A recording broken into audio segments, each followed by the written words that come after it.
Meski menang 2 kali saat melawan Vietnam, timnas Indonesia tetap memiliki banyak kekurangan. Salah satu kekurangan tersebut terletak pada striker utama yang sampai saat ini belum ada solusinya.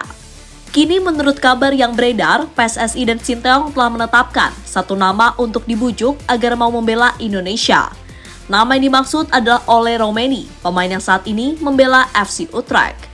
Lantas bagaimana tanggapan Ole saat mendapatkan tawaran untuk membela tim Garuda? Berikut ini adalah jawabannya.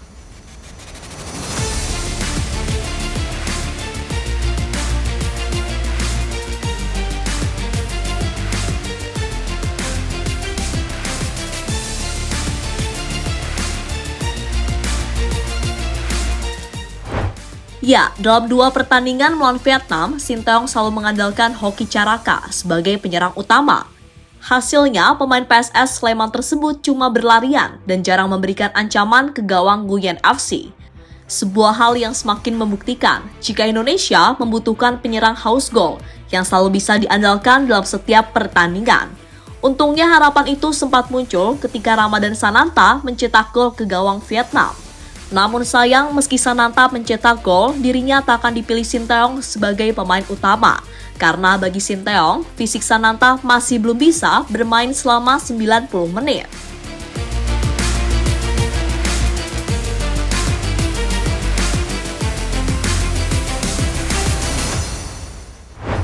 Dengan kondisi seperti itu, maka Sinteyong mau tak mau harus mencari striker keturunan. Usaha itu pun sudah dilakukan oleh Sinteyong beberapa waktu yang lalu saat dirinya mengunjungi Belanda untuk mencari pemain keturunan Indonesia. Dari hasil pencarian tersebut ada beberapa nama yang dirumorkan bakal diusahakan oleh PSSI. Salah satunya adalah Ole Roemeny, pemain berusia 23 tahun yang saat ini bermain bersama FC Utrecht.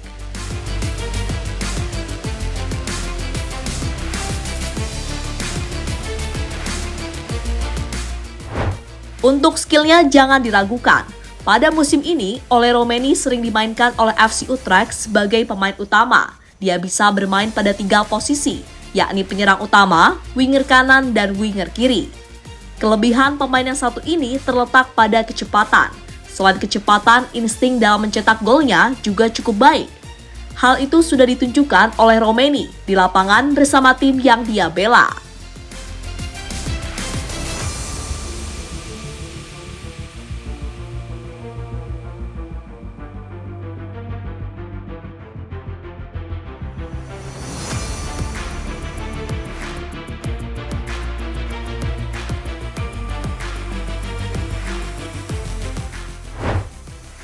Ole Roemeny sudah dihubungi oleh PSSI.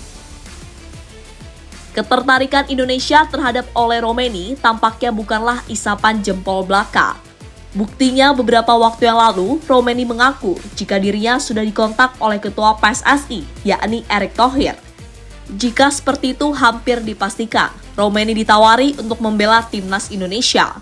Namun untuk masalah ini, Roemeny masih membutuhkan waktu dan dirinya belum memutuskan apakah mau membela Indonesia atau tidak. Tapi yang pasti, jika melihat jawaban Roemeny, dirinya cukup tertarik untuk bergabung dengan timnas. Ook met de president van het Indonesische voetbal. Je hebt die gesprekken gehad? Ik heb die gesprek gehad. Ja, sowieso ook een hele eer, omdat mijn oma is daar geboren en mijn moeder heeft daar ook. Dus aan die kant heb ik sowieso veel verhalen en ook wel gevoel bij. Hoe gaat die gesprek dan? Of is dat wel in Nederland geweest? En FaceTime met mijn zaakwaarnemer, wat ik zei met de president. En ja, en dan heb je het gewoon over dat ze me graag erbij willen. En ja, dan luister ik het verhaal aan en dan laat ik het even allemaal bezinken. Ja. En zij vertellen me dan hoe het gaat en ja, het is allemaal niet niks. Het wordt niet even zo 1, 2, 3 gefixt. Het is wel een echt een project. Ja, hele procedure waar je doorheen moet. Ja. Dus ja, het is super interessant en mensen. Dus het is een hele mooie kans sowieso. Ja. Maar op dit moment ja, nog te vroeg. Ben ik er nog niet. Gaat meer dat je gewoon als eer speelt. Ja, precies. Ja. Trots. En wat jij zegt. Dapat dukungan dari rekan-rekannya. Rumor ketertarikan Indonesia kepada Ole Roemeny ternyata diketahui oleh rekan-rekannya. Salah satunya yang ditunjukkan oleh Ayman Selov. Itu terbukti saat pemain berusia 22 tahun tersebut memberikan komentar dengan emot Garuda di postingan Roemeny. Seperti yang kita tahu, Garuda adalah lambang dari negara Indonesia. Dengan komentar seperti itu, Eiman memberitahu jika dirinya sangat mendukung Romeni untuk membela timnas Garuda di masa yang akan datang.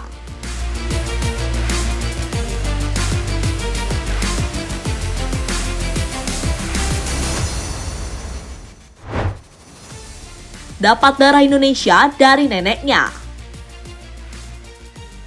Untuk darah Indonesia sendiri, Romeni memiliki darah keturunan dari neneknya yang lahir di Indonesia.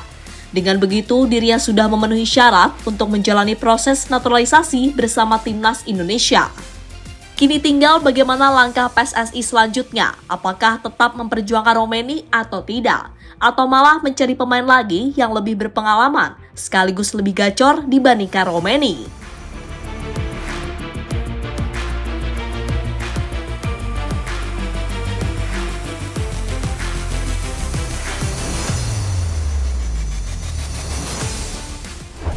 Lebih lanjut, untuk urusan penyerang utama saat ini memang sangat dibutuhkan oleh Indonesia. Karena tidak mungkin timnas Garuda bakal mengandalkan Hoki Caraka maupun Dimas Derajat terus-terusan. Lagian dua pemain itu tampaknya sudah habis dan sudah tidak bisa diandalkan lagi. Sehingga Indonesia harus mencari pemain yang benar-benar bisa menjadi solusi di balik tumpulnya lini depan tim Garuda. Selain Romeni, sebenarnya masih ada beberapa pemain keturunan yang bisa menjadi pertimbangan. Di antaranya adalah Delano Ladan, Milan Manhoef, hingga Denzen Bergen. Namun nama-nama tadi sampai saat ini masih sebatas rumor dan belum ada pergerakan dari PSSI soal ketertarikan mereka. Jadi itulah reaksi oleh Romeni saat mendapatkan tawaran untuk membela timnas Indonesia.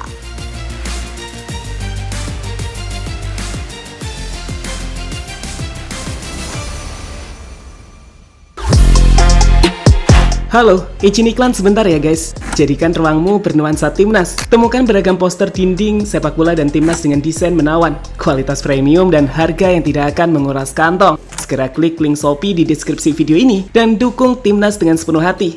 Mulai dari dinding rumahmu.